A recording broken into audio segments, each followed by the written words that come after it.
नमस्कार दोस्तों, मैं हूं अनुराग और आप सभी का स्वागत है अनुराग एस्ट्रोलॉजी में। दोस्तों, आज हम डिस्कस करेंगे astrological yogas for happy relationship के बारे में। ये बहुत ज्यादा इंपॉर्टेंट टॉपिक है और बहुत से लोग टेंस्ड होते हैं यही टॉपिक को लेकर। बहुत से लोग सोचते हैं कि मैं शादी के बाद मेरी हस्बैंड या मेरे वाइफ से बन पाएगी। बहुत से लोग तो अभी भी टेंस है, जो अभी जिनकी शादी होने की है, जो रिलेशनशिप में है। बहुत से कॉल्स आते हैं मुझे, वो पूछते हैं कि मेरी रिलेशनशिप ठीक से चल नहीं रही है। हम एक दूसरे से प्यार तो बहुत करते हैं लेकिन हमारे झगड़े बहुत चलते रहते हैं। तो आज हम ऐसे योगों के बारे में डिस्कस करेंगे जिनके कारण ये झगड़े चलते रहते हैं, और ऐसे भी योगों के बारे में डिस्कस करेंगे जिनके कारण हमें हैप्पी रिलेशनशिप मिलती है। दोस्तों, आज का टॉपिक मैं थोड़ा एडवांस लेवल पे ले जाना चाहूंगा। तो हो सकता है जो बिगिनर्स है, जो एस्ट्रोलॉजी बिगिनर्स है, उन्हें समझ नहीं पाया आज का टॉपिक, क्योंकि मैं आज फंक्शनली मैलेफिक और फंक्शनली बेनिफिक प्लैनेट्स के बारे में थोड़ा बात करूंगा। लेकिन स्टिल आप समझने की कोशिश कीजिएगा। आई होप आप सभी को आज का टॉपिक समझ में आए, क्योंकि आज का टॉपिक मैंने बहुत ज्यादा स्टडी के बाद, प्रैक्टिकल एग्जामिनेशन के बाद, बहुत सा एनालिसिस करने के बाद आज आपके सामने लाया है। ये सिर्फ मैंने बुक्स पढ़ के आपके सामने नहीं लाया है। तो दोस्तों, मैं सबसे पहले आपको बता दूं कि मैं आपके बेसिक्स क्लियर करते जाऊंगा। अगर हमें रिलेशनशिप जो शादी के पहले की होती है, गर्लफ्रेंड बॉयफ्रेंड को देखना होता है, तो हमें देखना पड़ता है 5th हाउस से। लेकिन बहुत से लोग ये मिस्टेक करते हैं कि वो 5th हाउस से ये डिसाइड करते हैं कि ये कितनी टिकेंगी, ये चलेगी कितनी। तो दोस्तों, हमें वो 5th हाउस से नहीं, वो हमें 7th हाउस से डिसाइड करना होता है। भले ही वो गर्लफ्रेंड एंड बॉयफ्रेंड के बारे में बात चल रही हो, लेकिन फिर भी हमें वो कितनी ड्यूरेबिलिटी रहेगी, ये 7th हाउस से देखना पड़ता है। और अगर शादी की बात की जाए तो यहीं से हमें देखना पड़ता है कि शादी हमारी कैसी होगी, क्या होगी, और वो ड्यूरेबिलिटी कितनी रहेगी, ये भी 7th हाउस से देखी जाती है। दोस्तों, मैं आपको बता दूं, ये तो हमारे दो हाउसेस हुए, रिलेशनशिप बिफोर मैरिज के और रिलेशनशिप आफ्टर मैरिज के। दोस्तों, मैं अभी आपको बताऊंगा कि हमारी कुंडली में और दो हाउसेस इंपॉर्टेंट होते हैं। ये 2nd हाउस जो कि होता है हमारे फैमिली का हाउस, और 4th हाउस ये होता है हमारा सुख स्थान। ये दो हाउसेस भी हैप्पी रिलेशनशिप में बहुत मैटर करते हैं। तो हमने अभी 4 हाउसेस के बारे में बात कर ली। अब हम बात करेंगे कुछ प्लैनेट्स के बारे में।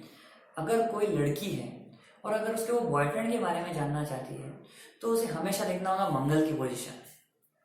हम बहुत बार मिस्टेक कर देते हैं कि हम बॉयफ्रेंड के लिए भी गुरु की पोजीशन देखते हैं। ये बहुत गलत है।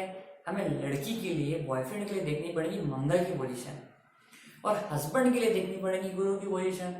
और अगर लड़के की बात की जाए तो वाइफ और गर्लफ्रेंड, हमें दोनों के लिए देखनी पड़ेगी शुक्र की पोजीशन। लेकिन ये तो एक बहुत बेसिक नीड है। जिनकी कुंडली में ये प्लैनेट स्ट्रांग भी होते हैं, तब भी उनके बॉयफ्रेंड गर्लफ्रेंड या हस्बैंड वाइफ अच्छे नहीं होते, क्योंकि इसमें मोस्ट इंपॉर्टेंट रोल प्ले करते हैं हमारे 5th house, 7th house, 2nd house and 4th house. इनकी पोजीशन हमें मोस्ट इंपॉर्टेंट देखनी पड़ेगी। दोस्तों, अब आप ध्यान लगा के सुनिएगा मैं क्या बोलता हूं। जैसे कि हम यहां से 5th हाउस से डिसाइड करते हैं हमारे गर्लफ्रेंड बॉयफ्रेंड के बारे में। दोस्तों, अगर हमारे 5th हाउस पे कोई भी फंक्शनली मैलेफिक प्लैनेट की नजर हो, फंक्शनली मैलेफिक उसे कहते हैं जो 6, 8, 12, 6, 8, 12 ये 3 हाउसेस होते हैं हमारी कुंडली में। अगर फंक्शनली मैलेफिक 3 हाउस के लॉर्ड्स, दोस्तों हमने बहुत सुना होगा कि गुरु शुक्र ये स्ट्रांग होने चाहिए। लेकिन हम मान लेते हैं अगर यहाँ 12 नंबर की राशि है, या यहाँ 7 नंबर की राशि है, या यहाँ 2 नंबर की राशि है, या 6, 8, 12 में से कहीं भी ये राशि आए, तो ये दोस्तों 3 भाव के लॉर्ड्स हुए, ये 3 भाव के प्लैनेट्स हुए।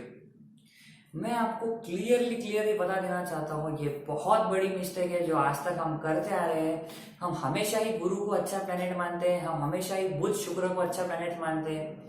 लेकिन दोस्तों, अगर वो 3 हाउसेस के लॉर्ड हुए और उन्होंने कैसे भी तरह, किसी भी तरह, मान लेते हैं 11th हाउस से अगर गुरु है, उसने एस्पेक्ट डाल दिया 5th हाउस पे या 7th हाउस पे, अगर वो 3 भाव का लॉर्ड है, या उसने यहाँ पे सिचुएट हो गया, यहाँ पे सिचुएट हो गया, यहाँ से एस्पेक्ट डाल दिया, यहाँ पे कोई भी 3 भाव के लॉर्ड्स, चाहे वो शुभ ग्रह हो, बुध, गुरु, शुक्र, चंद्र, ये सब शुभ ग्रह हो गए, पाप ग्रह हो गए राहु, केतु, शनि और सूर्य।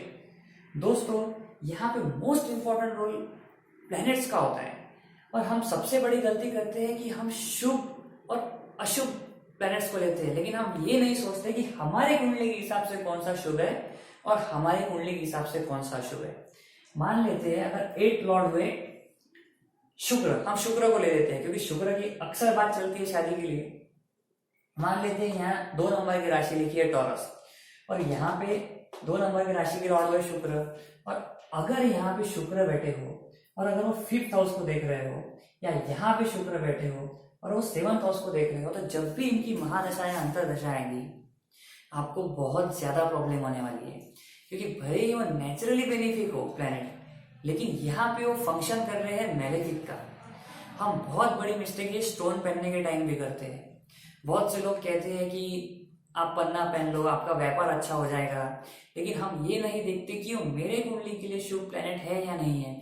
बहुत से लोग कहते हैं आप मोती पहन लो गुस्सा कम हो जाएगा, लेकिन अगर चंद्र 8 लॉर्ड हुआ तो फिर भी आप मोती पहनोगे, फिर तो वो आपका सत्यानाश कर देगा।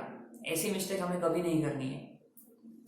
दोस्तों मैं कुछ कंसेप्ट और क्लियर करना चाहता हूं। मान लो अगर कोई फंक्शनली मैलेफिक प्लैनेट है, 6, 8, 12 का लॉर्ड है, लेकिन स्टिल अगर वो यहाँ मान लेते यहाँ पे 11 में एक्वेरियस राशि आएंगी और यहाँ पे 5th में आएंगी मकर राशि, 10 नंबर की राशि, लेकिन यहीं पे अगर सैटर्न सिचुएटेड है, अगर त्रिक भाव के लॉर्ड भी हुए लेकिन वो यहाँ पे खुद के हाउस के लॉर्ड हुए और अगर वो वहीं पे सिचुएटेड है तो वो बिल्कुल भी बुरा फल नहीं देगा।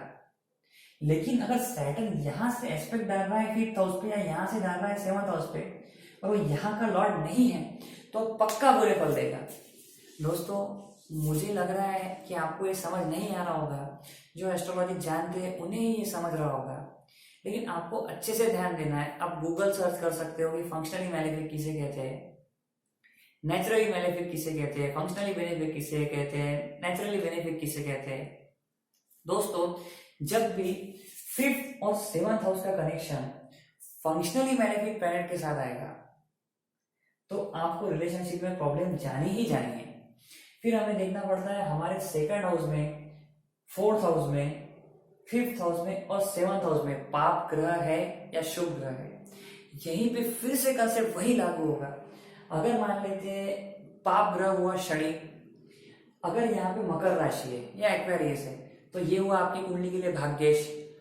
अब ये भाग्येश उठकर कहीं भी जाएगा, मान लेते हैं 2nd हाउस में, 4th हाउस में, 5th हाउस में या 7th हाउस में, तो दोस्तों आपको रिलेशनशिप में कभी कभी प्रॉब्लम नहीं जाएंगी। फिर तो शनि पाप प्लैनेट हुए फिर भी प्रॉब्लम क्यों नहीं जाएंगी, क्योंकि वो आपकी कुंडली के लिए भाग्येश है। तो जब भी पंचमेश, भाग्येश या लग्नेश ये पाप प्लैनेट भी होंगे और ये 2nd house, 4th house, 5th house या 7th हाउस जो रिलेशनशिप के और सुख के हाउसेज है, ये यहाँ पे भी सिचुएटेड होंगे फिर भी आपको कोई प्रॉब्लम नहीं जाएगा। लेकिन अगर नेचुरली शुभ प्लैनेट जैसे कि गुरु, बुध, चंद्र, शुक्र ये अगर 6, 8, 12 के लॉर्ड होंगे और वो कितने भी अच्छे पोजीशन में हुए और फिर वो 2nd, 4th, 5th या 7th हाउस में हुए तो इनकी अंतरदशा में आपको प्रॉब्लम जानी ही जानी है।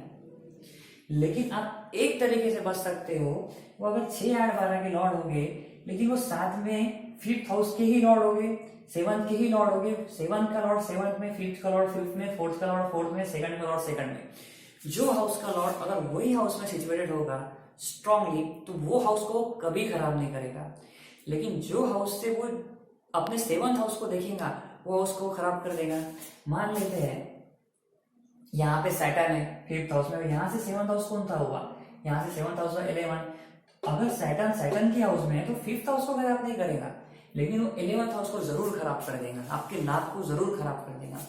बहुत ज्यादा डीप में जाना पड़ता है दोस्तों, बहुत बेसिक चीजें आपको ध्यान में रखनी चाहिए। समझ सकता हूं मैं आपको नहीं समझ रही होगी, लेकिन ट्राई कीजिए समझने का।